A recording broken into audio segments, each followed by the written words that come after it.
पहलगाम आतंकवादी हमले के बाद पूरा देश एक सुर में कह रहा है आतंकिस्तान से बदला चाहिए। मुझे भी चाहिए, आपको भी चाहिए, पूरे देश को चाहिए, 140 करोड़ लोगों को चाहिए। और भारत सरकार यह बात जानती है, इसलिए भारत सरकार एक्शन में है। पाकिस्तान को उसकी औकात दिखाने के लिए हर मोर्चे पर तैयारी चल रही है। कुछ काम तो शुरू भी हो गए, जैसे इंडस वाटर ट्रीटी रद्द कर दिया गया, पाकिस्तानियों भारत छोड़ो का फैसला दिया गया, 48 घंटे का अल्टीमेटम दिया गया। और जो लोग मेडिकल वीजा पर थे उनके लिए तो आज की तारीख लास्ट है, आज पाकिस्तानियों दफा हो जाओ। लेकिन खबर यह है कि सिंधु जल संधि रद्द करने के बाद अब भारत कुछ बड़ा करने की तैयारी में है। भारतीय सेना पाकिस्तान को जमीन से लेकर आसमान तक घेरने की तैयारी में है। पीओके वापस लाने की प्लानिंग बनाई जा रही है। मोदी सरकार पाक को हैसियत में लाने के लिए हर रणनीति पर विचार कर रही है। पहलगाम में हुए 28 लोगों की मौत से पूरे देश का खून खौल रहा है। पीएम मोदी ने साफ कर दिया, हमला करने वालों को कल्पना से बड़ी चोट दी जाएगी। हमले के बाद जो पहली सीसीएस बैठक हुई थी उसको याद कीजिए आप, 23 तारीख को कैबिनेट कमेटी ऑन सिक्योरिटी की बैठक हुई थी।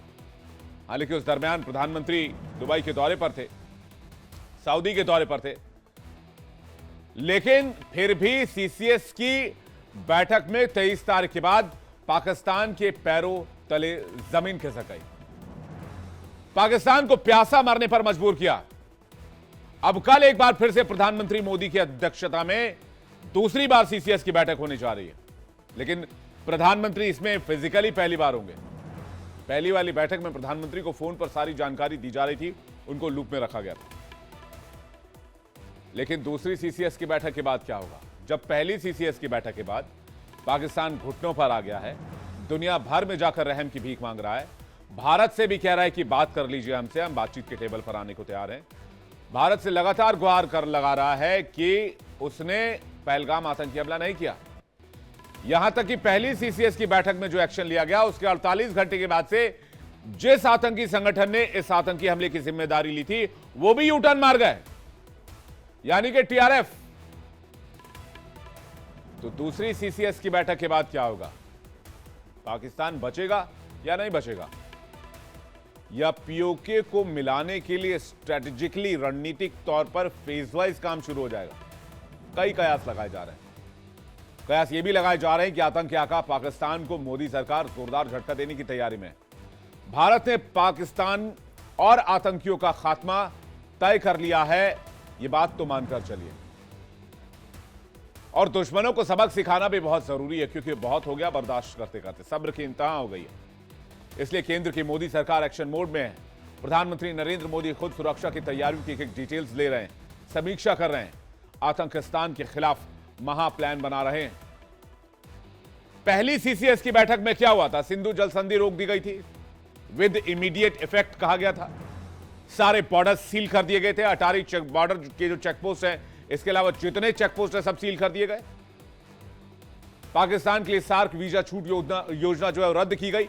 और तो और 48 घंटे के अंदर पाकिस्तानियों को कहा गया कि देश से, भारत से दफा हो जाओ। पाकिस्तानी उच्चायोग में स्टाफ में कटौती की गई। हाई कमीशन में कर्मचारियों की संख्या 55 से घटाकर 30 कर दी गई। लेकिन जब दूसरी सीसीएस की बैठक होगी तो पाकिस्तान की हलक सूख रही होगी।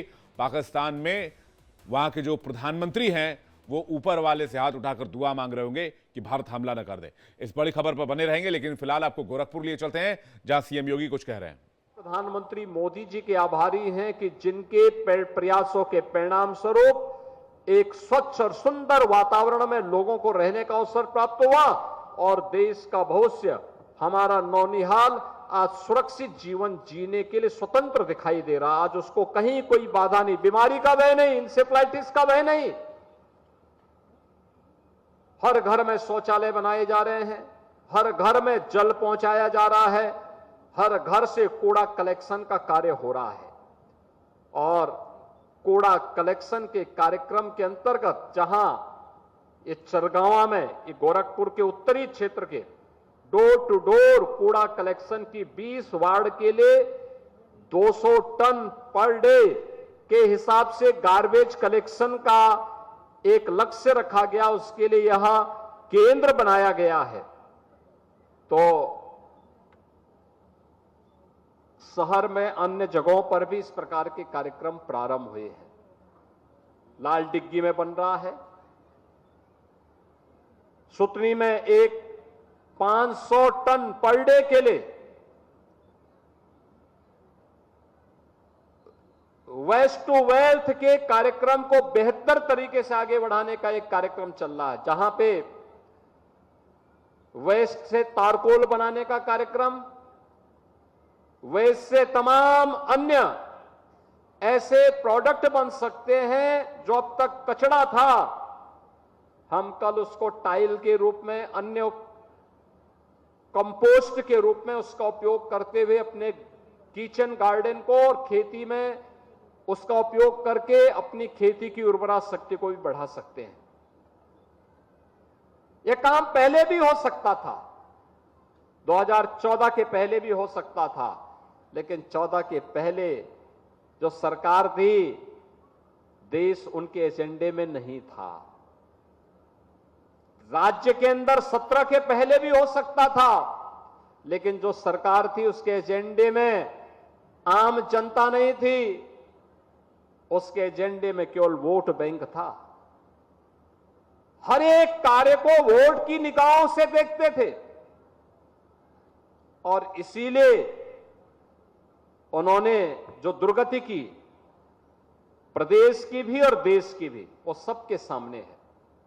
बहनों और भाइयों, ये वही लोग हैं जब सत्ता में थे तब कुछ नहीं कर पाए, तब कर नहीं पाए। कार्य करने के लिए विजन चाहिए, विजन को जमीनी धरातल पर उतारने के लिए इच्छा शक्ति चाहिए, इच्छा शक्ति के साथ साथ ईमानदारी चाहिए,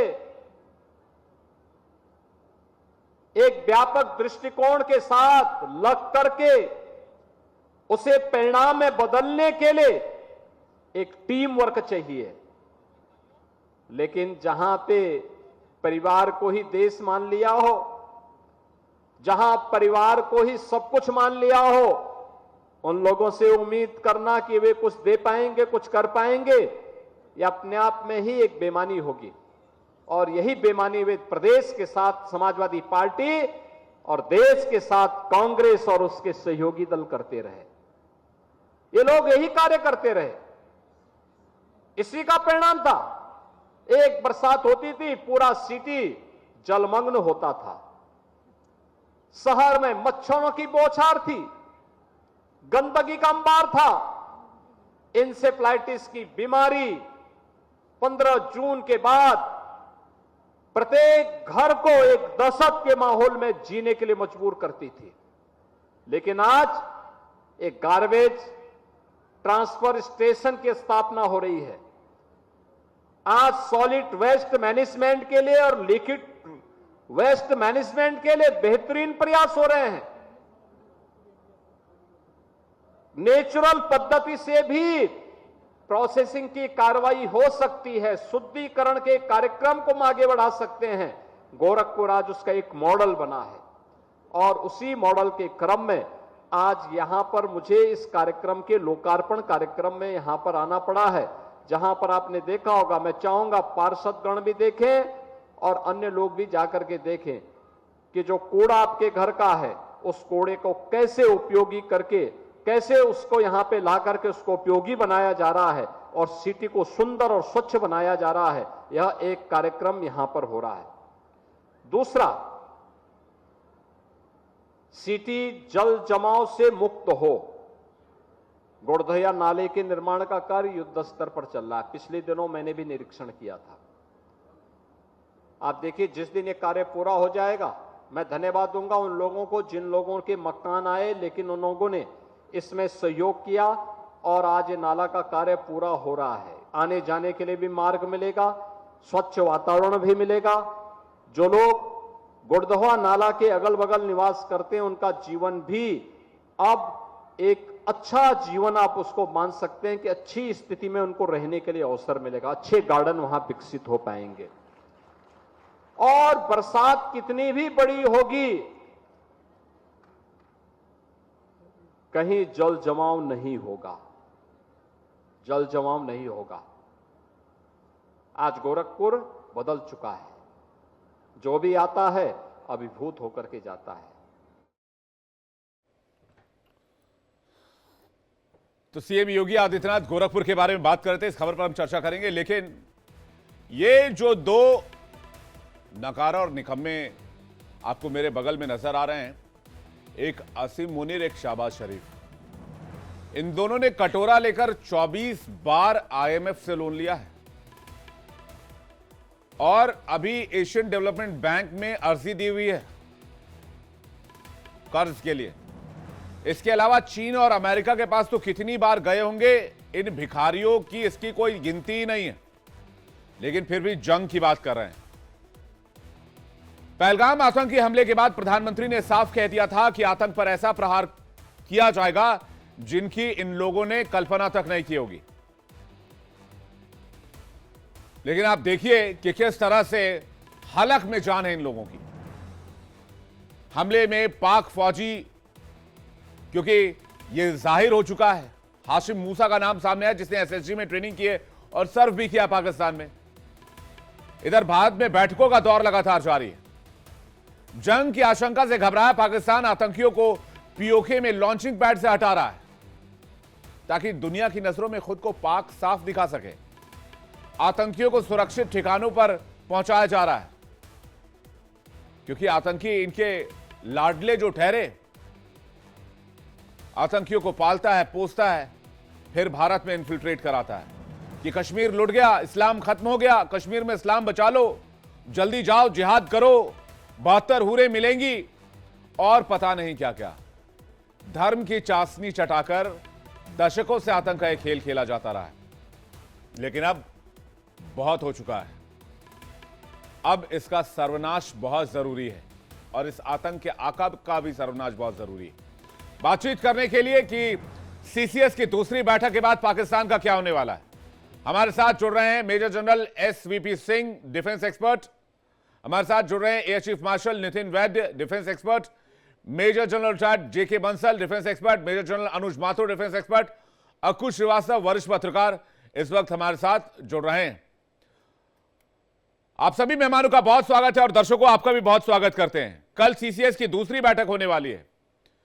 पहली बैठक के बाद पाकिस्तान की हालत हमने देखी, वो घुटनों पर आ चुका है और पहली बैठक के बाद जल स्ट्राइक, डिजिटल स्ट्राइक और इसके साथ साथ पाकिस्तान की हलक सुखाने के लिए दुनिया भर के 30 से ज्यादा देशों के राजनयिकों को भारत ने कांटेक्ट किया और भारत की स्थिति बताई, जिसके बाद छटपटाता हुआ पाकिस्तान अपने अब्बू जान चीन के पास पहुंचा और तुर्की के पास पहुंचा, चाचा तुर्की, कि हमें बचा लो, भारत बहुत बड़ा अटैक करने वाला है। लेकिन शायद पाकिस्तान ये भूल गया कि नए दौर का भारत है जो ना भूलता है और ना छोड़ता है, क्योंकि छेड़ा पहले पाकिस्तान ने। मेजर जनरल एसवीपी सिंह से शुरुआत करेंगे। सिंह सर, आपको क्या लग रहा है कल सेकेंड सीसीएस की बैठक के बाद क्या होने वाला है और पाकिस्तान की अभी क्या हालत हो रही होगी सीसीएस की बैठक से पहले? देखिए विवेक, इस समय ये जो कल की जो मीटिंग है ये बहुत ही महत्वपूर्ण मीटिंग होगी क्योंकि इसमें कुछ ऐसी डिसीजंस आगे बढ़ाई जाएंगी। हो सकता है कि फाइनल डिसीजन भी दी जाए, पर मैं समझता हूं कि क्योंकि पहली बारी प्रधानमंत्री इसमें ज्वाइन करेंगे फिजिकली, जो पहली बारी नहीं थे, तो हो सकता है कि इसके इनपुट्स लेके और जल्द ही जल्द हमें डिसीजंस मिलेंगी। पर ये जो हमारे अभी सिचुएशन है, हमको इसका नाप लेना है। पाकिस्तान तो जो है, पर भारत को नाप लेना है कि इस समय हमारे 3 फ्रंट को हमने बिल्कुल सिक्योर करना है, पाकिस्तान, चीन और बांग्लादेश, और एक हाफ फ्रंट हमारी इंटरनल सिक्योरिटी जहाँ पे है। तो इनके ऊपर हमें बहुत कायमी रखनी है, जिसकी वजह से डिफेंस, रक्षा मंत्री और होम मिनिस्टर, ये जो डिपार्टमेंट्स हैं, इनको बहुत ही तालमेल में फंक्शन करना पड़ेगा। दूसरा है सीसीएस इसमें नाप लेगा कल कि जो हमारी बिल्डअप हुई है, हमारी जो मोबिलाइजेशन है, वो किस स्टेज पे पहुंच गई है और कैसे तैयारी है। देखिए, लड़ाई के दौरान में हथियार तो हैं, पर हथियार में सबसे आवश्यक क्रिटिकल कंपोनेंट होता है एम्युनिशन। एम्युनिशन है तो हथियार है। तो ये सब चीजों का अभी नाप लिया जाएगा और फिर लॉजिस्टिक्स चेन की जो लगातार चलती रहे वो बहुत आवश्यक है। इतना कहते हुए हमारे को अभी नाप लेना है कि पाकिस्तान को इस समय चीन, तुर्किया और बांग्लादेश, इनसे सपोर्ट एक तरह की अनाउंस हो गई हुई है और हो सकता है कि पाकिस्तान पूरा एक्सप्लॉइट कर रहा होगा ऑर्गेनाइजेशन ऑफ इस्लामिक कंट्रीज की सपोर्ट के लिए भी।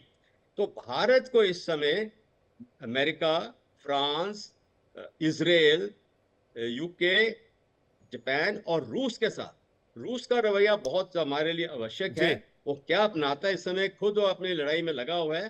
तो मैं समझता हूं कि ये बहुत जरूरी चीजें हैं और इसको अगर मैं मद्देनजर में रखता हूं तो कल की सीसीएस मीटिंग में जैसे प्रधानमंत्री का एक स्टाइल है कि टास्किंग करते हैं सही, तो मैं समझता हूँ एक इंटरनेशनल ग्रुप बनाया जाएगा जिसमें विदेश मंत्री का बहुत मेजर रोल होगा along with national security adviser, और जो इंटरनल में होगा होम मिनिस्ट्री, डिफेंस मिनिस्ट्री, और साथ ही में सीडीएस का पहली बारी रोल सामने आना है, चीफ ऑफ डिफेंस स्टाफ का, जो उसको इंटरनल जो प्रोक्योरमेंट्स वाला है उसको कोऑर्डिनेट करना उसका एक बहुत मेन मुद्दा है चीफ ऑफ डिफेंस स्टाफ का। तो मैं ये समझता हूं कि ये सब चीजें भारत करे और काइनेटिक पावर को डिलीवर करना है हमने इस टाइम, तो फिर हमारी ट्राई सर्विस। सर आपको रोकना चाहिए, एक बहुत बड़ी खबर आ रही है। बौखलाहट में पाकिस्तानी सेना की शर्मनाक करतूत सामने आई है। अपने ही लोगों पर बमबारी कर रहा पाकिस्तान। खबर आ रही है केपी में बाजौर में बमबारी की गई है, एक बच्चे की मौत हो गई और कई मानवाधिकार कार्यकर्ता घायल हुए हैं। बता दें कि अब इसके हमले की निंदा की जा रही है। केपी में पाकिस्तान लगातार उग्रवादियों पर एक्शन के नाम पर अपने ही लोगों पर बम बरसा रहा है। ये तस्वीर आप देखिए, बच्चे को कैसे हॉस्पिटल लेकर उनके माता पिता जा रहे हैं और तस्वीरें हम आपको दिखा रहे हैं। ये केपी की तस्वीर आप देख रहे हैं, बाजौर में बमबारी की गई है, जहां पर इस बमबारी में पाकिस्तान की ही एक बच्ची घायल हो गई है। केपी और बलूचिस्तान में पाकिस्तान के हालात बहुत खराब हैं और पाकिस्तान में जो स्थिति है वो लगातार बिगड़ती जा रही है। मेरे सहयोगी रमन इस खबर पर जुड़े हुए हैं, सबसे पहले रमन के पास चलते हैं। रमन, क्या है पूरी खबर? केपी में क्यों गोलीबारी बमबारी कर रही है पाकिस्तानी सेना?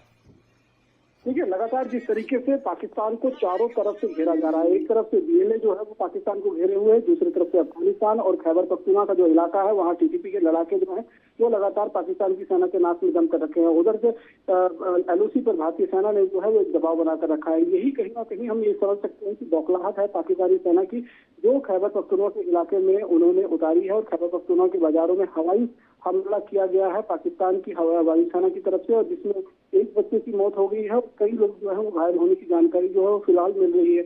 जो वहाँ के मानवाधिकार हैं, राजनीतिक विश्लेषक हैं, उन्होंने हमले की निंदा की है और सवाल उठाया है कि जब सेना कश्मीर में भारत और पाकिस्तान के बीच इस समय एक जंग जैसा माहौल बना हुआ है, ऐसे में वहां पर संघर्ष करने के बजाय वो अपने भीतरी इलाके जो पाकिस्तान का इलाका है खैबर पख्तूनख्वा का, वहां पर निर्दोष नागरिकों के ऊपर इस तरीके का अत्याचार क्यों कर रहा है? लेकिन पाकिस्तान ये समझ रहा है कि कहीं ना कहीं अगर भारत के साथ टकराव बढ़ता है तो एक तरफ से केपी जो है यानी कि खैबर पख्तूनख्वा का जो इलाका है वहां पर टीटीपी जो है वो पाकिस्तान की सेना पर दबाव बना सकती है। दूसरी तरफ से बलूचिस्तान जो है वहां पर लगातार प्रोटेस्ट हो रहे हैं, सिंध प्रांत में जो है वो लगातार प्रोटेस्ट हो रहे हैं, पीओके के अंदर जो है वो लगातार पाकिस्तानी सेना के खिलाफ प्रोटेस्ट हो रहे हैं। यहाँ तक कि जो पाकिस्तान की अपनी सरकार है उसके खिलाफ जो है पाकिस्तान की जनता का रोष जो है वो लगातार पाकिस्तान की सरकार और सेना के खिलाफ बढ़ता जा रहा है। तो ये कहीं ना कहीं हमें कह सकते हैं कि पाकिस्तान की एक बौखलाहट है, जिस बौखलाहट को लेकर वो एक दिखाना चाहता है कि अगर हमारे खिलाफ कोई इस तरीके का विरोध करेगा तो उसकी आवाज को कुचलने की कोशिश जो है वो पाकिस्तान की सेना की तरफ से की गई है। ये आपको ध्यान देना होगा कि पाकिस्तान इंटरनली ब्लीड कर रहा है। रमन, ये बात दुनिया को पता है और भारत को भी पता है, लेकिन पाकिस्तान फिर भी जंग लड़ने की बात बार बार करता है और ये बात पाकिस्तान के लिए ठीक नहीं है। ये बात पाकिस्तान को भी समझ है, लेकिन भारत के खिलाफ वो जंग सिर्फ इसलिए कर रहा है क्योंकि वो अपने आवाम को ये बताना चाहता है कि पाकिस्तान कमजोर नहीं है। बहरहाल एक और बड़ी खबर आ रही है, उसका रुख करें। पहलगाम हमले से जुड़ी एक और बड़ी खबर। एनआईए ने करीब 4000 लोगों को हिरासत में लिया। हिरासत में ले गए स्थानीय और ओवरग्राउंड वर्कर्स हो सकते हैं। पहलगाम हमले के बाद एनआईए का बड़ा एक्शन लगातार जारी है। ओवरग्राउंड वर्कर्स को पहचानने की कोशिश की जा रही है। ओवरग्राउंड वर्कर्स के सपोर्ट के बगैर यह हमला हो ही नहीं सकता और कहा यह भी जा रहा है कि जिन लोगों ने हमला किया वो अब भी जम्मू कश्मीर के ही इलाके में मौजूद हो सकते हैं और वो भी लोकल्स के सपोर्ट के बाद ही वहां पर छिपे हुए हैं। हमारे साथ प्रशांत न्यूज रूम से जुड़ रहे हैं इस खबर को लेकर। प्रशांत, एक जो सबसे बड़ी खबर है वो ये है कि पहलगाम में जिन लोगों ने हमला किया वो अभी भी घाटी में ही छिपे हैं, क्योंकि इतनी जल्दी वो पाकिस्तान नहीं पहुंच सकते हैं। जो ओवरग्राउंड वर्कर्स को अभी तक हिरासत में लिया गया है और जो सिंपैथाइजर्स को पकड़ा गया है, इसको लेकर क्या अपडेट है?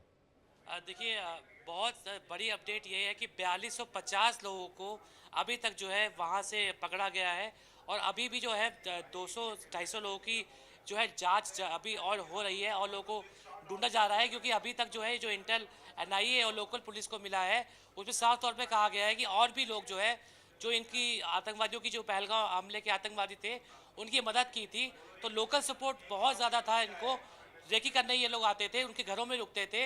इस बिहाफ पे जो है एनआईए और लोकल इंटेलिजेंस ने इन लोगों को डिटेन किया है। विवेक, बिल्कुल, ये इसमें ओवरग्राउंड वर्कर्स भी, ओजीडब्ल्यूज भी और यूजीडब्ल्यूज भी हैं क्या? जी बिल्कुल बिल्कुल सब ग्राउंड जो रिपोर्ट हमें मिली है, वहाँ पर जो हर एक छोटे बड़े जो लोग जो इनकी हेल्प कर सकते हैं, वो सब लोगों को जो है पुलिस ने इस वक्त हिरासत में लिया है। और ये भी कहा जा रहा है कि आतंकवादी कुछ जो इन पकड़े गए हैं उनके घर में भी रुके थे। जी प्रशांत, शुक्रिया इस जानकारी के लिए और खबर पर हमारे साथ जुड़ने के लिए। वापस डिबेट पर लौटते हैं, क्योंकि सीसीएस की कल दूसरी बैठक होने वाली है और सीसीएस की बैठक के पहले पाकिस्तान का हालात एक बार फिर से सूख रहा है। एयर चीफ मार्शल नितिन वैद्य सर भी हमारे साथ बने हुए, तमाम मेहमान हमारे साथ बने हुए हैं। मैं नितिन वैद्य सर के पास जा रहा हूं। नितिन वैद्य सर, सीसीएस की दूसरी बैठक, पहली बैठक में पाकिस्तान घुटनों पर है, दूसरी बैठक के बाद पाकिस्तान का क्या होगा सर? मैं मेजर जनरल सिंह सर ने जो बताया उससे दोबारा रिपीट नहीं करूंगा, लेकिन मुझे यकीन है कि कभी इस दौरान मैंने कभी किसी देश के प्रधानमंत्री को ये कहते नहीं देखा कि हम मिट्टी में मिला देंगे। ये जो शब्द उन्होंने इस्तेमाल किए उसका बहुत गहरा मतलब है, और मुझे यकीन है कि एक बार जब ये सीसीएस की मीटिंग खत्म हो जाएगी, जिसमें पूरी जानकारी मिल जाएगी कि किस तरह की रेडीनेस हमारी है, और आज आपने देखा कि शाम को पैरामिलिट्री की भी एक मीटिंग हुई थी, तो एक overall comprehensive kind of security scenario is going to be discussed, and after that we will see what is to be happening, because finally decision जो है वो तो टॉप लेवल के लोग ही लेंगे। सीसीएस में आप जानते हो कि प्रधानमंत्री तो होते ही हैं, साथ में होम मिनिस्टर होते हैं, फाइनेंस मिनिस्टर होते हैं, एक्सटर्नल अफेयर्स मिनिस्टर होते हैं और डिफेंस मिनिस्टर होते हैं। तो ये सब टॉप लोग हैं हमारे कैबिनेट के, और वो सलाह मशवरा करेंगे, नुमाइंदा लेंगे और पूरी तरह से एक सोच समझ के जो भी विचार है वो करेंगे, और उसके बाद ही निर्णय होगा। और मुझे लगता है कि ये जो निर्णय वो लेंगे वो बहुत ही गंभीरपूर्ण निर्णय होगा, जिससे कि दोबारा इस तरह की हरकत ना करे, ये पाकिस्तान को समझ में आ जाएगा।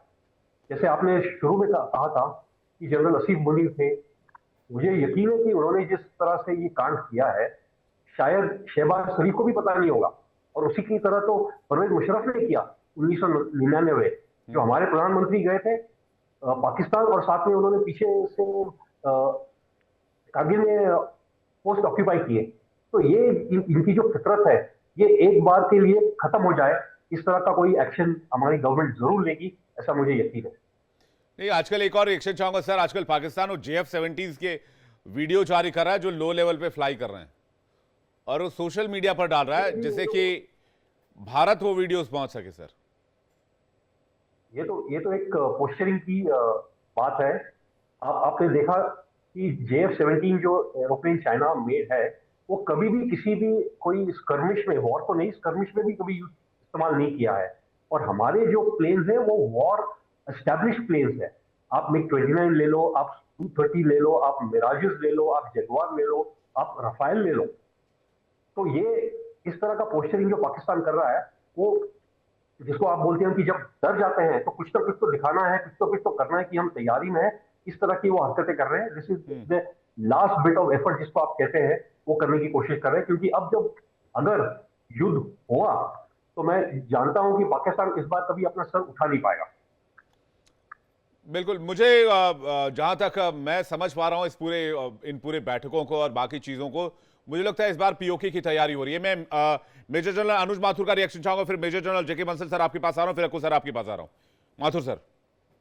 हाँ, देखिए एक चीज बिल्कुल क्लियर है, हम जो जिस प्रकार का रिएक्शन पाकिस्तान का देख रहे हैं, जिस प्रकार की भाषा पाकिस्तान के राजनीतिज्ञ और उनके मिलिट्री जनरल्स ऑल्सो जिस प्रकार की भाषा का वो प्रयोग कर रहे हैं, और जिस प्रकार से उन्होंने इवैक्यूएशन और ये सब चीजें करनी शुरू कर दी हैं बॉर्डर एरिया से, लाइन ऑफ कंट्रोल से, वो इस बात को दर्शाता। देखिए, ये ताकत नहीं दिखाता है, ये उसकी कमजोरी दिखा रहा है। ये कहीं ना कहीं आपको लगता कि ये नहीं है कि ये अपने आप को वहां एस्टेब्लिश करने के लिए आ रहे हैं। ये पैनिक सिचुएशन है, वो पैनिक रिएक्शंस कर रहे हैं। और जिस प्रकार की भाषा, आप भी थोड़ी देर पहले एक उनकी महिला सांसद ने कैसा कहा है कि लाल किले में खून, ये वो, तो ये जो भाषा होती है ये तब वो लोग इस्तेमाल करते हैं जब वो बुरी तरह से gripped in a panic situation. Fear साइकोसिस में पाकिस्तान है आज की तारीख में, और उनके तमाम जो एक्शन रिएक्शन है वो उसी की वजह से हो रहे हैं। और उनको पता है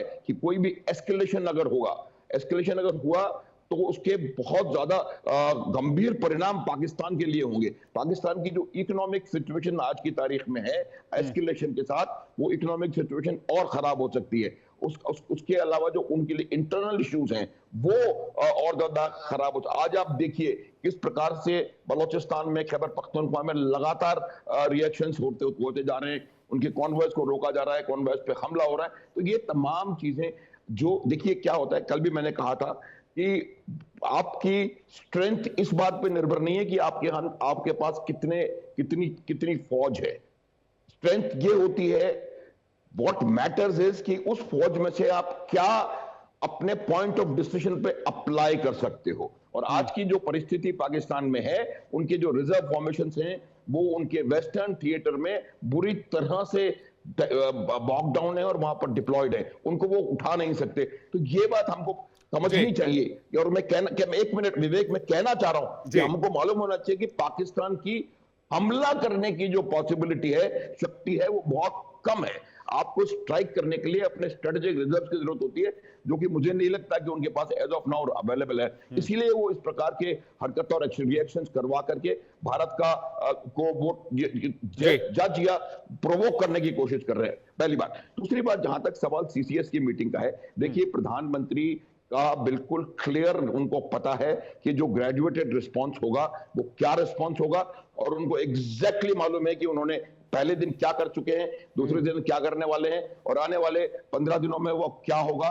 काइनेटिक इसमें जो इसका एस्केलेशन है वो कब करेंगे, military power as a tool कब इस्तेमाल होगी अगर जरूरत पड़ी तो ये तमाम चीजें उनको पता है।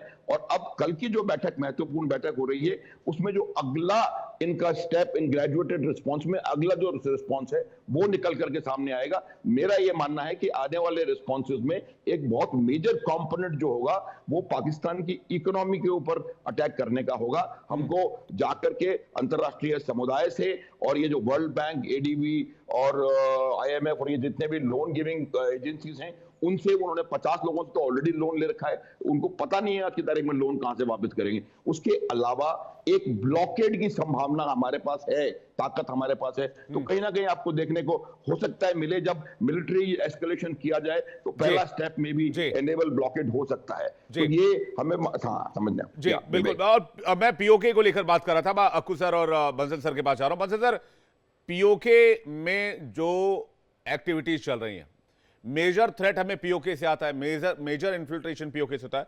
अगर आज की तारीख में ये मान के चलें कि अगर हम 5 साल का एक प्रोग्राम लेकर चलते हैं पीओके को वापस लाने का, स्ट्रेटेजिकली क्या मूवमेंट शुरुआत में देखी जा सकती है? जैसे कि हमने देखा इजराइल में जो अटैक हुआ था, पहले बाय एयर इजराइल ने इन्वेड किया, हमास के ठिकानों को निशाना बनाया, उसके बाद ग्राउंड ऑपरेशन शुरू किए। तो भारत अगर अगले 5 साल का या 2 साल का या 3 साल का व्हाटएवर जो भी टारगेट लेकर चलता है, तो पीओके को हासिल करने के लिए क्या स्ट्रेटेजी बनाई जा सकती है? मोर और लेस अब पीओके के लिए जाएंगे, मेरा तो इंट्यूशन सर यही कहता है। देखिए, आपने बड़ा अच्छा सवाल पूछा है। पीओके के अंदर में 42 टेररिस्ट कैंप हैं और हर कैंप के अंदर में 100 से 125 टेररिस्ट हैं, लेकिन वो टेररिस्ट अभी वहां से चले गए। तो टेररिस्ट तो पीओके में है, बिल्कुल मानने वाली बात है, पीओके तो लेना ही चाहिए, और उसको 5 साल की तो कोई मतलब ही नहीं बनता। ये तो समझो हफ्ते भर में उसको ले लिया जाएगा। लेकिन जो टेररिस्ट आते कहाँ से, ये टेररिस्ट जो है, इनकी जो इनका स्रोत है या जो इनका जो एक फीडिंग है, वो है वहाँ की आईएसआई और आर्मी। तो आर्मी और आईएसआई जो जो बताया गया है कि जो उनके आका हैं, जो इसके परपिट्रेटर हैं, उनके ऊपर अटैक किया जाएगा। ये टेररिस्ट तो जैसे ही अभी हमला, जैसे ये तो सब छुपते फिर रहे हैं। अभी इनकी शक्ति क्या है? इनकी शक्ति कुछ भी नहीं है। इनकी शक्ति तो जो है वो आर्मी से और आईएसआई से आती है। तो बड़ा ही एक कैलकुलेटेड मूव होगा जिसमें कि आईएसआई और वहां की फौज की रीढ़ की हड्डी तोड़ने का इस बार जो है उनके हेडक्वार्टर पे, चाहे रावलपिंडी में हो या कहीं भी हो, अटैक करने से ही काम बनेगा और यही होगा। उसमें पहले जो है हमारी जो यहाँ से जो भी अभी वो सीज फायर बंद हो जाएगा। सीज फायर को खत्म करने के बाद में यहाँ से हमारी तोबे आर्टिलरी अटैक कर सकती हैं, फिर हमारे पास मिसाइल हैं, फिर एयर, ये सब कुछ क्रेडिट होगा। और जहां तक पाकिस्तान का सवाल है, देखिए पाकिस्तान का दुश्मन भारत नहीं है, पाकिस्तान के दुश्मन उनकी फौज है। वो अपने आप को रिलेवेंट बनाने के लिए, अपनी कुर्सी बचाने के लिए मुनीर ने सब कुछ किया है, अपना एक्सटेंशन लेने के लिए। तो इसलिए जो है वहाँ की जनता अभी सिविल वार की स्थिति में है। सिंध में ये बिल्कुल सारे लोग सड़कों पे आ गए हैं और वो मुनीर कहते के हैं, इस्तीफे की मांग चल रही थी सर, अभी हाँ, कि ये महीने भर पहले की बात है। ये जो दहशतगर्दी है, इसके पीछे वर्दी है, ये नारे लग रहे हैं वहां पे। अब तो नारे लगने पे ये सब बौखला गए हैं, पैनिक में हैं, हुलूल जुलूल काम कर रहे हैं। बताइए उनका जो डिफेंस मिनिस्टर है वो एक जो लंदन के पत्रकार को कहता है कि जी हम 30 साल से दहशतगर्द पाल रहे हैं और ये डर्टी काम हम अमेरिका के लिए कर रहे हैं। इसी प्रकार से जो जो ये कहते हैं कि जी हमारे पास बॉम्ब है, हमारे पास गजनी है, हमारे पास गोरी है, ये सब बेकार की चीजें हैं। इनके जो एयरक्राफ्ट हैं जो जो चाइना ने दिए हुए हैं वो म्यांमार में उन फेल हो गए हैं। और जो JF-17 है उनके तो रडार काम नहीं कर रहे, पनडुब्बी हैं वो आदि काम नहीं कर रही हैं। इनके पास में जो चाइना ने HQ-9 इनको एक एयर डिफेंस सिस्टम दिया है वो बिल्कुल नाकाम है, क्योंकि चाइना ने खुद जो है वो जो रूस से S-400 खरीदा हुआ है। हमारे पास S-400 है, हमारे पास रफाल हैं, जैसे सब बताया। और इसकी बात इस बार में जो हमारे अपने जो नेवी है वो मूव कर चुकी है अरब सागर के अंदर में। जो विक्रांत है एयरक्राफ्ट कैरियर वो पहुंच गया है, और जो INH सूरत है, ये सभी कुछ दिन पहले ही इंडिजनाइज मेड है, उसमें जो है उन्होंने ब्रह्मोस मिसाइल का परीक्षण कर चुका है। तो इस बार जो पहले सर्जिकल हुई थी, फिर पिछली बार एयर अटैक हुआ था, अब की बार हो सकता है कि कराची को ध्वस्त करके, और जो है इस बार हो सकता है अटैक जो है वो नेवी करेगी। तो वो सारे देख करके, ये देखिए सारी स्ट्रेटजी है, ये जो इस मीटिंग में डिसाइड नहीं होगा, ये जो वार रूम के अंदर में जो हमारे CDS हैं वो तीनों सेनाओं से मिल करके उस प्लान को बनाएंगे क्या करना है, और गवर्नमेंट को ऑप्शंस देंगे कि ये गवर्नमेंट ये ऑप्शन है हमारे पास में, और उस ऑप्शन पे जो गवर्नमेंट है, जो प्राइम मिनिस्टर है, जो CCS है, वो फैसला लेके बताएगी। ये तो अभी जो है ना सब कुछ बड़ा सीक्रेट रहेगा, ये ओपन नहीं कर सकते इसको। ये कब कहाँ कैसे करना है ये तो हमें अभी तो जो उनकी उनकी जो सर, मैं सेना आप है। लोगों से इतने दिन तक बातचीत करते करते एक बात तो समझ ही गया हूं, किसी भी वॉर में सरप्राइज एलिमेंट बहुत मेन जो है वो की फैक्टर होता है। तो सरप्राइज एलिमेंट हमारे एयर स्ट्राइक में भी था, हमारे सर्जिकल स्ट्राइक में था। इस बार भी कोई सरप्राइज एलिमेंट होगा पाकिस्तान के लिए, जिसके लिए पाकिस्तान बेशक तैयार नहीं होगा। मैं अक्कू सर के पास आ रहा हूं। अक्कू सर, जितनी तैयारियां बताई जा रही हैं, मैं बार बार ये बात कोट कर रहा हूं कि वो मुझे लग रहा है कि इस बार POK के लिए गवर्नमेंट जाने वाली है, भारत सरकार जाने वाली है, और जो तैयारियां देखिए वो इसी ओर दिखे। लेकिन आपके पास मैं आऊं उससे पहले एक बड़ी खबर दर्शकों को बता दूं। PM आवास पर बड़ी बैठक, रक्षा मंत्री राजनाथ सिंह PM आवास पहुंचे हैं। NSA अजीत डोभाल बैठक में मौजूद है, विदेश मंत्री एस जयशंकर भी बैठक में मौजूद है, CDS अनिल चौहान भी बैठक में मौजूद है। कल होनी है CCS की बैठक, और उससे पहले बड़ी बैठक हो रही है प्रधानमंत्री के घर पर। रक्षा मंत्री राजनाथ सिंह मौजूद है PM आवास पर। आपको बता दें NSA अजीत डोभाल मौजूद हैं, विदेश मंत्री एस जयशंकर मौजूद है। हमारे सहयोगी प्रशांत इस वक्त हमारे साथ न्यूज रूम से जुड़ रहे हैं, सीधे उनके पास चलेंगे। प्रशांत, इस बैठक को लेकर क्या खबर है, क्योंकि कल CCS की बैठक होनी है और उससे पहले आज एक बड़ी बैठक हो रही है। विवेक, देखिए आज राजनाथ सिंह ने कुछ बड़े अधिकारियों से बातचीत की है, उनसे ग्राउंड रिपोर्ट मांगी है, और वो ग्राउंड रिपोर्ट उनको मिली है। कल CCS की 11 बजे बैठक है। उस बैठक से पहले राजनाथ सिंह से मोदी की मुलाकात बहुत इंपॉर्टेंट मानी जा रही है, क्योंकि जो मीटिंग में डिसाइड हुआ है, जो मीटिंग में पॉइंटर्स रखे गए राजनाथ सिंह के सामने, अब वो मोदी के सामने वो पॉइंटर्स रखेंगे राजनाथ सिंह, और कल इस पे चर्चा होगी। ठीक है, इस पर नजर बनाकर रखिएगा। आगे भी आपसे अपडेट लेंगे। अकुश श्रीवास्तव जी के पास जा रहे हैं, सीनियर जर्नलिस्ट हमारे साथ जुड़े हुए हैं। अकुश श्रीवास्तव सर, क्या लग रहा है, तैयारी POK वाली है?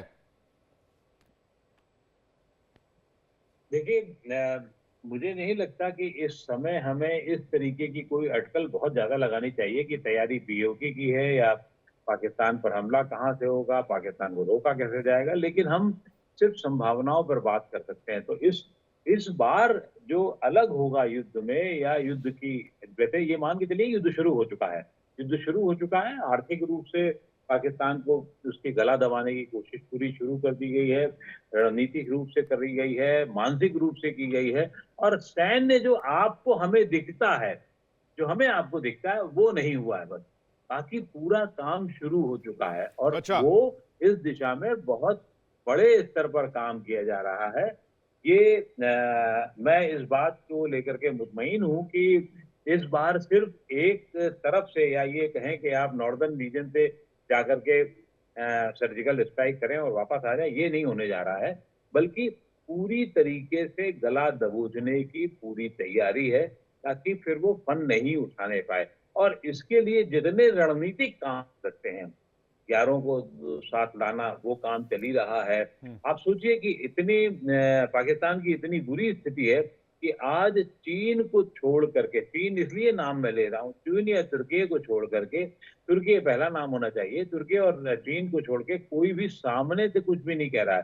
तुर्की के अलावा चीन ने भी चुप्पी साध रखी है, सिर्फ इतना कहा है भारत से भारत संयम बरते, वो भी अभी कल का बयान है, उसके पहले तक वो भी कुछ नहीं कह रहा था। तो इस समय जितनी बड़ी शक्तियां हैं वो हमारे साथ हैं, ये एक बड़ी सफलता होगी। अगर ये यही तक बात रहती है और चीन भी खुल करके सामने नहीं आता तो बहुत बड़ी बात होगी। उसी तरीके से आर्थिक रूप से हम जितना इनको दबा सकते हैं पाकिस्तान को इकोनॉमिकली, वो हम पूरी तरीके से तैयारी हमने की और उसके असर दिखने लगे हैं। पानी एकदम से सिंधु जल समझौते को लेकर के एकदम से कुछ कहा जाए वो बहुत बचकानी बात होगी, ऐसा एकदम से नहीं होता है। आपने स्थगित किया है, अब ये ठीक है कि अपना आप कितना काम अपनी रणनीति के हिसाब से कभी पानी छोड़ सकते हैं, कभी ले सकते हैं, डाइवर्जन अभी बहुत ज्यादा नहीं हो सकता, लेकिन उसके ऊपर दबाव इतना रहे। दूसरा मानसिक, कभी सेना यहाँ है कभी वहां है, और पाकिस्तान अपने आप को जो चारों दिशा से घूम रहा है, चाहे वेस्टर्न रीजन से है, तो हो सकता है कि इस बार वेस्टर्न रीजन भी आपका एक हिस्से में हो सकता है बलूच को लेकर के भी आपकी क्या तैयारियां हो।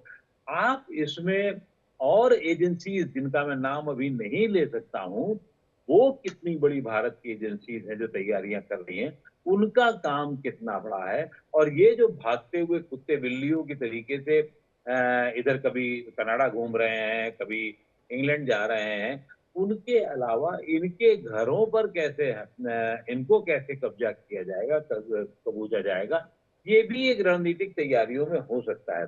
लेकिन हमको ये नहीं कहना चाहिए कि कल सीसीएस की बैठक के बाद युद्ध शुरू हो जाएगा। सीसीएस की बैठक में जो फैसले हुए, जैसे पिछली बार 5 फैसले हुए थे, अब कितने 5 और हो सकते हैं छोटे मोटे, उस तरीके से मिला करके जो पब्लिक को भी नजर आए कि हाँ क्या हो रहा है। लेकिन हमें आपको बता के ये युद्ध ये बात तो सामने आपको दिख रहा है, मैं कह रहा हूँ जी, मैं ये बात बार बार कह रहा हूं सर कि सरप्राइज एलिमेंट बहुत जरूरी होता है, और हमने पिछली बार 2 बार भी देखा। लेकिन ये तो सर आप हम लोग के साथ नाइंसाफी कर रहे हैं।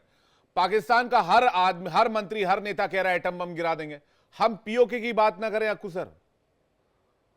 मैं कह रहा हूं 5 साल बाद ले लेंगे, धीरे धीरे ले लेंगे, स्ट्रेटेजिकली ले लेंगे, लेकिन जो इशारा वो तो इसी तरफ दिख रहा है। नहीं, उनके कहने से कुछ नहीं जाता है, वो कह ही सकते हैं, बकबक कर सकते हैं, मुंह में जितने भी आवाज हो सकती है वो कर लें, करना हो।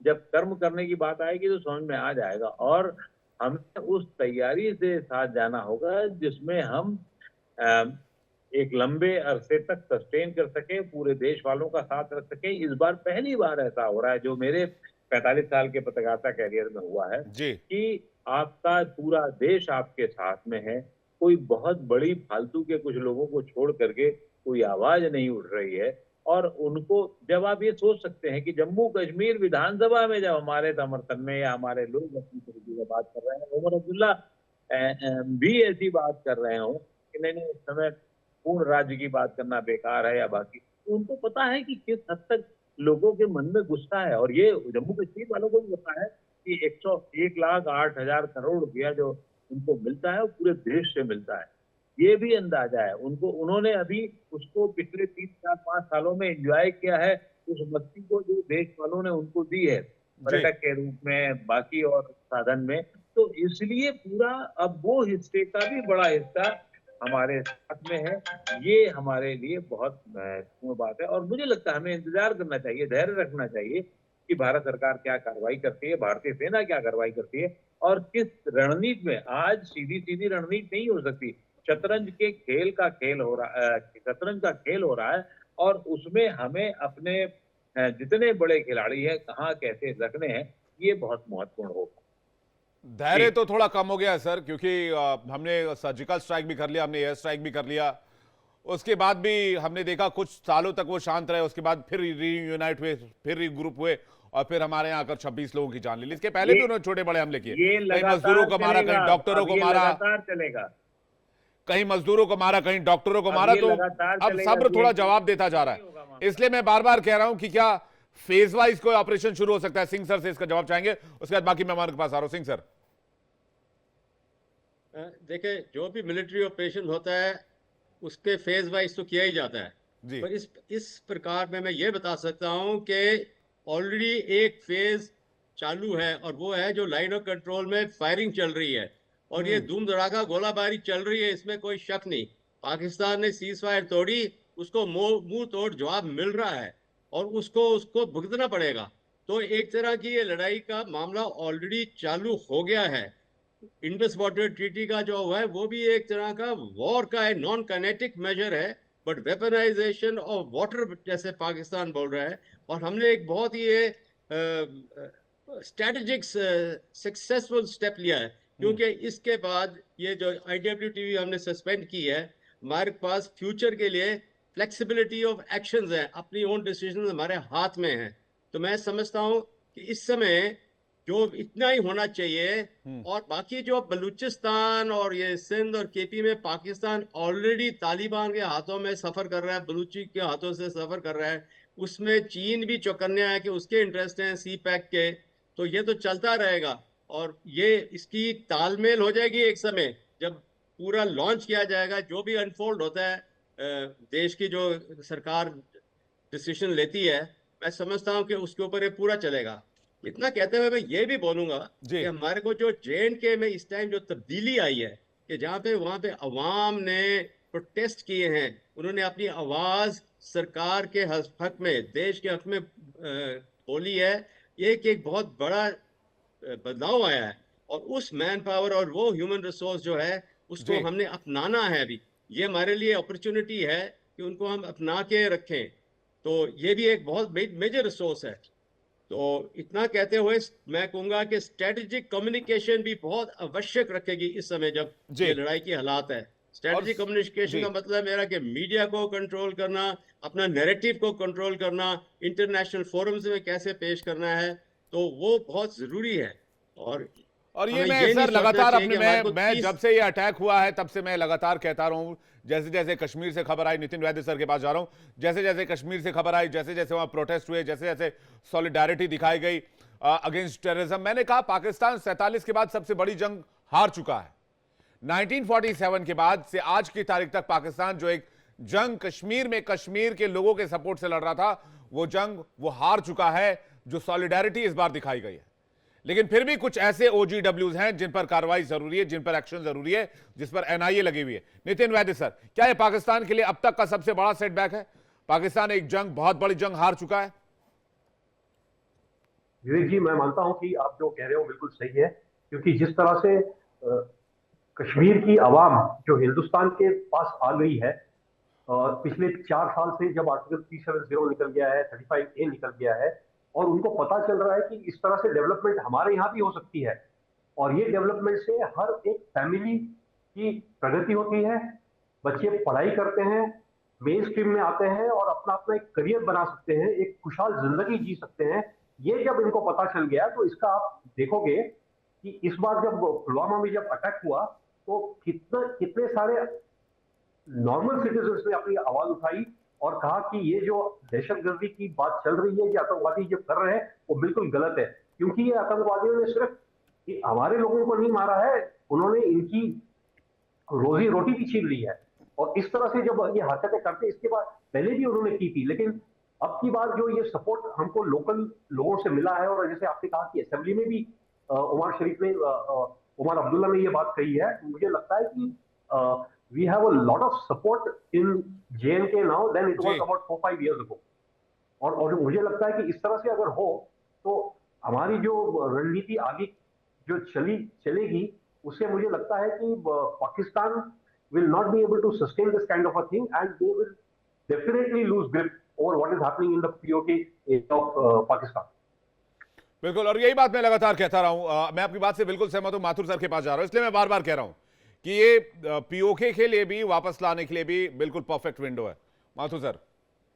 हाँ बिल्कुल बिल्कुल। देखिए मैं आपको एक बात बताऊं, आपका मैं सिर्फ ध्यान आकर्षित करना चाहता हूं एक फैक्ट की ओर, और भी 2-3 बातें मुझे बतानी है, मेरे को प्लीज टाइम दीजिएगा।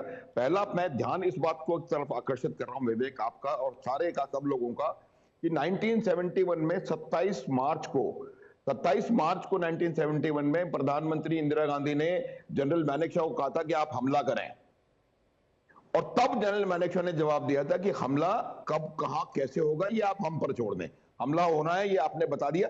यही बात होती है, हमको देखने की आवश्यकता यही है कि क्या करना है। ये मिलिट्री डिसीजन होगा, जो पॉलिटिकल विल जो है, पॉलिटिकल डिसीजन, डायरेक्शन मिलेगा, और उसके बाद डिसीजन मिलिट्री होगा कैसे और कहां हमला होगा।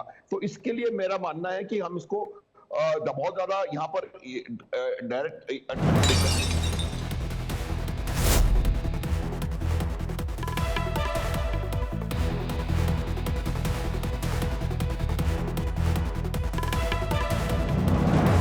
बड़ी खबर आ रही है, बड़ी खबर का रुख करते हैं। वापस लौटेंगे माथुर सर आपके पास। जो बैठक चल रही थी उस बैठक की तस्वीर देख लीजिए।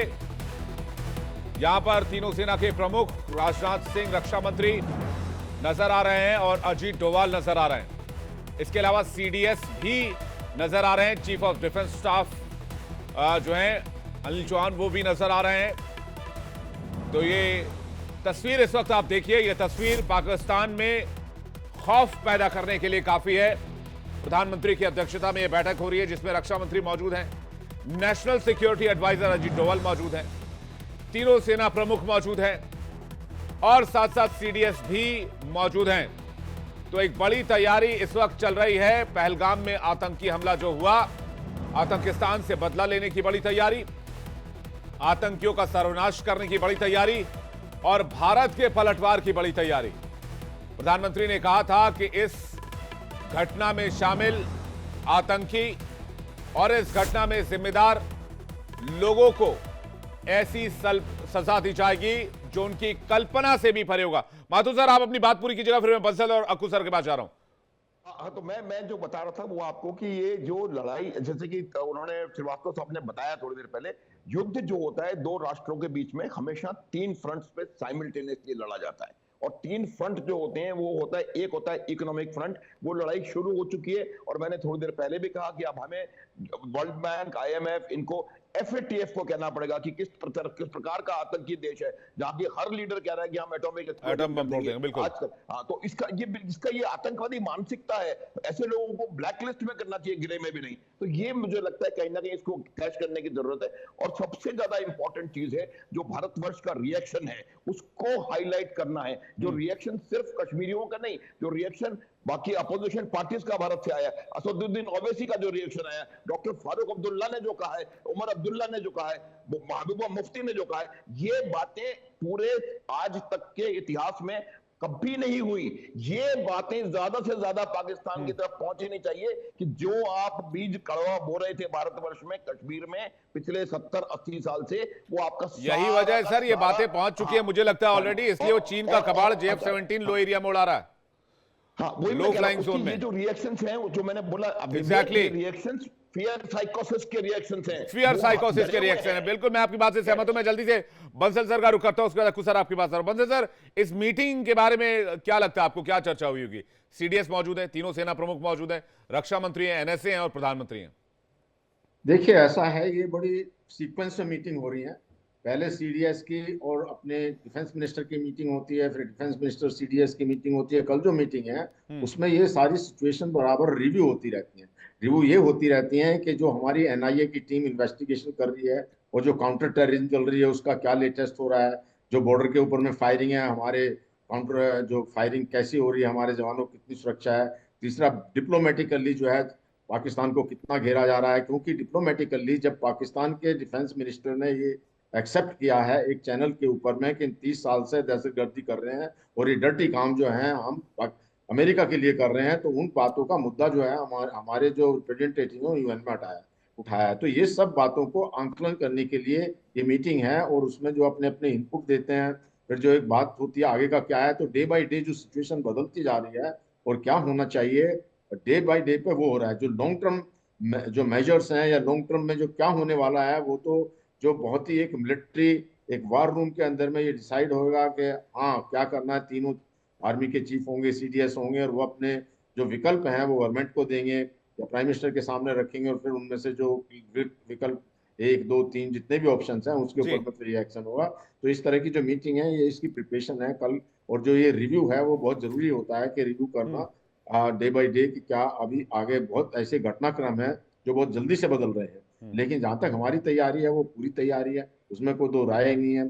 जहां तक पाकिस्तान का सवाल है, पाकिस्तान तो जो बिल्कुल अभी एक उनके जो चीफ हैं उनका पता नहीं चल रहा वो कहाँ पे हैं, बंकर में हैं, देश छोड़ के चले गए, उनकी सबकी पत्नियां चली गई हैं, उनके सैनिकों में बड़ा विरोध है जो वहाँ पे वो लड़ने के लिए तैयार नहीं है, वो रेजिग्नेशन दे रहे हैं। उधर से जो है ये इन्होंने कोई स्ट्राइक की है अभी खैबर पख्तूनख्वा में, अपने आदमियों को मार दिया। पहले भी इन्होंने अक्रॉस द बॉर्डर जो स्ट्राइक की थी सिविलियन को मारा था। तो अभी हालात बहुत खराब हैं और ये जो गेम उसने खेला था मुनीर ने उसको उल्टा पड़ गया। उसने सोचा ये गेम उल्टा पड़ गया। मैं इसी पॉइंट पर आ रहा था। मैं अकुश श्रीवास्तव जी के पास आ रहा हूं। कुछ लोग कहते थे 370 हट गया तो कश्मीर में, उन नेताओं के नाम भी लोगों को याद होगा, क्या ही रिपीट करूं मैं, कि कश्मीर में खून की नदियां बहेंगी, तिरंगा उठाने वाला कोई नहीं बचेगा और फला फला। 370 हटने के बाद क्या इंपैक्ट हुआ है वो तस्वीरें बयां कर रही है, वहां के हालात बयां कर रहे हैं, पहली बात। दूसरी बात ये जो बात थोड़ी देर पहले अक्कू सर यहां पर उठी कि वो जो सॉलिडारिटी है इस वक्त देश के अंदर, चाहे वो किसी भी रिलीजन से आते हो, किसी भी पार्टी से आते हो, किसी भी स्टेट से आते हो, ये बिल्कुल परफेक्ट विंडो है पलटवार के लिए। अक्कू श्रीवास्तव जी,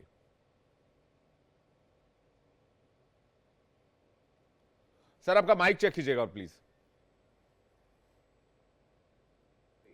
आजादी के बाद पहली बार ऐसा हुआ है कि जम्मू कश्मीर में कोई हमला हुआ हो और जम्मू कश्मीर की तरफ से भारत के समर्थन में, लगातार समर्थन में, भारी समर्थन में इस तरीके की आवाज उठ रही है।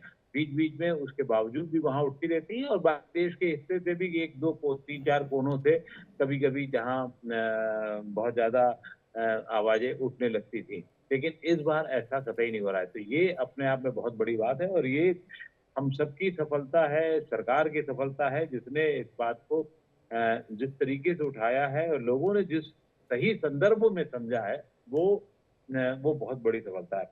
जहां तक असीम मुनीर का सवाल है, तो असीम मुनीर मुझे माफी के साथ में कहना चाहता हूँ, मुनरो से कहीं जुड़ता हुए नजर आ रहे हैं। असीम मुनरो, मार्लिन मुरलो की तरीके से, वो जिस तरीके से अपने आप को एक पोस्टर बेबी की तरीके से पेश करना चाहते हैं पाकिस्तान की आवाम के सामने, और वो उनको ये खतरा अपने आप में बहुत मुश्किल से होगा। आईएसआई की तरफ से वो मतलब जो अपना एक मोहरा बन रहे हैं उसके वो प्रमुख बनने की कोशिश में और फिर ऊपर के पद पे जाने की कोशिश में उन्होंने जिस तरीके की हरकत कराई है वो उनको उल्टी पड़ती हुई नजर आ रही है और वो भागते हुए अपने वस्त्रों को बचाते हुए भागने की कोशिश में कर रहे हैं। अभी जो कहा गया जनरल साहबान द्वारा कि उनका खुद का पता नहीं लग रहा है कहाँ है, और उन्होंने अपने परिवार को तो खुद भी कनाडा या बाकी जगह भेजने की तैयारी कर रखी है। वो जो साफ सुथरा सा लगने वाला आदमी है इतना गंदा होगा और इतने एक राष्ट्र को इतनी बड़ी मुश्किल में डाल देगा, ये पाकिस्तानी महसूस कर रहे हैं। जो हम लोगों से बाहर से भी जो बातचीत होती है उसमें भी अंदाजा हो जा रहा है। पाकिस्तान इस समय बहुत बुरी स्थिति में फंसा है और उसकी वजह सिर्फ और सिर्फ असीम मुनीर उसका एक बड़ा सर, ये असीम मुनरो की जो कहानी आप समझा रहे हैं, मैं जहां तक समझ पा रहा हूं, इसने कोशिश की होगी, इसके खिलाफ लगभग 6 महीने से बगावत चल रही है सेना के अंदर, इसके इस्तीफे की मांग चल रही है। ये बलूचिस्तान और सिंध में ब्लीड कर रहा है, केपी में भी ब्लीड कर रहा है। इसको कुर्सी से इसकी विदाई की जो तस्वीर है वो नजर आ रही होगी। इसने सोचा होगा इंडिया पाक एस्केलेशन कर देते हैं, इसके बाद पाकिस्तान में आर्मी कू कर देते हैं और उसके बाद पाकिस्तान की सत्ता जो सर्वोच्च पद है प्रधानमंत्री का वो मेरे पास होगी, पूरा पाकिस्तान का कंट्रोल मेरे पास आ जाएगा। ये आदमी अंदर से यही प्लान कर रहा होगा सर, मैं दावे के साथ कह सकता हूँ। पहले भी वो पूर्व राष्ट्रपति इमरान के साथ में काम कर चुका था, फिर इमरान ने उसे किनारे किया, फिर उसको तख्ता पलट करने में उन्होंने बहुत बड़ा योगदान इनका रहा है, जो अब वर्तमान सरकार के साथ में दिख रहे हैं वो। लेकिन उनकी इच्छा सिर्फ यही नहीं खत्म होती, इनकी इच्छा राष्ट्र प्रमुख बनने की है, और वो इच्छा उनको लगता है इस बार उनके गले तक फंस गई है। हाँ, और यही बात इस आदमी के खिलाफ जा रही, क्योंकि मीडिया में कैमरे के सामने 24 घंटे रहने वाला आदमी पिछले एक हफ्ते से नजर नहीं आया है, एक बार भी कैमरे के सामने नहीं आया है। कुछ लोग तो ये भी कह रहे हैं अंडरग्राउंड हो गया, कुछ लोग कह रहे हैं तुर्की भाग गया है, कुछ लोग कह रहे हैं कि सामने नहीं आना चाहता क्योंकि पाकिस्तान की सेना में ही इसे लेकर बहुत ज्यादा विरोध शुरू हो गया। एक रिएक्शन चाहूंगा सर, एसवीपी सिंह सर आपका। देखिए, अभी पाकिस्तान भड़कता है जुबान से और भारत दिखा रहा है एक्शन से। हमने बहुत सहा है, और क्योंकि हमारे सभ्यता में है कि हम काफ़ी चीज़ें ऑब्जॉर्व कर सकते हैं, पर अभी वो समा मैं समझता हूँ इतिहास में जा रहा है, और अभी भारत स्ट्रैटेजिकली एक ग्लोबल पावर में गिना जा रहा है इस समय, और जो हमारी स्ट्रैटेजिक ऑटोनॉमी है उसका अभी लिटमस टेस्ट, असली इम्तिहान सामने आ रहा है कि हम कैसे इसको पूरी तरह एक्सप्लॉइट करें, और जितनी हमारी डिफेंस की ताकत है वो कैसे सामने आए। इकोनॉमिकली हम जीडीपी वर्ल्ड के अभी नंबर 5 है, नंबर 4 नंबर 3 नज़दीक है हमारे नज़दीक। तो भारत इस समय मैं समझता हूँ सबसे बड़ा टेस्ट उसका स्ट्रेटजिक ऑटोनॉमी का है, उसका अमेरिका के साथ क्या साथ है, क्वाड में क्या है, I2U2 में क्या है, G20 में कैसा है। तो ये सब अभी हमने एक्सप्लॉइट करना है, और इसमें मैं समझता हूँ कि 2-3 देश का बहुत बहुमूल्य साथ रहा है, फ्रांस, इजराइल हमारी डिफेंस कैपेबिलिटीज की, और रूस के साथ थोड़ी अभी ढील आई हुई है, बिकॉज रूस खुद ही यूक्रेन की लड़ाई में अटक गया हुआ है। तो अमेरिका का हमारा जैसे अभी स्ट्रैटेजिक पार्टनरशिप हो रही है, तो मैं समझता हूँ कि भारत को भी ये असली इम्तिहान इस समय है कि हम कैसे अभी फ्लाइंग कलर्स के साथ आए। लेकिन सर आपने फ्रांस की बात की, है फ्रांस से एक ऐतराज है मेरा। फ्रांस भारत को अपने फाइटर जेट्स के सोर्स कोड नहीं दे रहा सर, यहां तक कि मिराज 2000 के सोर्स कोड अभी तक नहीं दिया। मैं नितिन वैद्य सर से इसका एक जवाब चाहूंगा। नितिन वैद्य सर, फ्रांस को सोर्स कोड दे देना चाहिए, अब इट्स हाई टाइम सर। हमने 2 राफेल के सौदे कर लिए, एक और 63,000 करोड़ का सौदा किया है सर। विवेक जी, मैं बिल्कुल आपके बात से सहमत हूँ। ये तो उन्होंने सोर्स कोड बहुत पहले देना चाहिए था, लेकिन मुझे ऐसे लग रहा है कि जिस तरह से हमारा राफेल एम का डील हुआ है, जो कल जिसके ऊपर हस्ताक्षर हुए हैं, लगता है कि इस तरह का जो डील हुआ है वो लॉन्ग टर्म स्ट्रैटेजी में बहुत महत्वपूर्ण है, क्योंकि भले ही उन्होंने हमको सोर्स कोड नहीं दिया हो, लेकिन सपोर्ट मिराज 2000 का पिछले 40 साल से बहुत बेहतरीन तरीके से आया हुआ है, और उन्होंने ये भी कहा है कि इस तरह की सपोर्ट हम जारी रखेंगे, और आगे जाके शायद ट्रांसफर ऑफ टेक्नोलॉजी की भी बात हम करेंगे। तो government of France and specially Dassault Aviation ने काफी कुछ अच्छा काम किया है। हाँ, लेकिन और भी कर सकते हैं कि जो सोर्स कोड दे या ट्रांसफर ऑफ टेक्नोलॉजी में इंडिया में रफाल बनाना शुरू कर दे, और खास करके इंजन बनाना शुरू कर दे, तो मुझे लगता है कि हम एक बहुत ही एडवांस कंट्री में जो बिल्कुल एयरफोर्स के फायर पावर को लेकर हाल के समय में कुछ चिंता जाहिर की गई है। खैर उसकी चर्चा भी बहुत ज्यादा नहीं हो पाएगी क्योंकि वक्त नहीं है, लेकिन जो सोर्स कोड की बात हो रही है, अगर हम राफेल में इंडिजिनस हथियार लगा सकते हैं, हमें सोर्स कोड हासिल हो जाए, उसे और घातक और मारक बना सकते हैं अगर हमें सोर्स कोड मिल जाए। तो फ्रांस से यही अपील रहेगी कि वो सोर्स कोड भारत को मुहैया कराया जाए, लेकिन भारत कूटनीतिक चैनल से भी इस कोशिश में लगा हुआ होगा, मुझे इस बात का यकीन है। आप सभी मेहमानों का बहुत बहुत शुक्रिया हमारे साथ जुड़ने के लिए और अपना कीमती वक्त हमें देने के लिए बहुत बहुत धन्यवाद।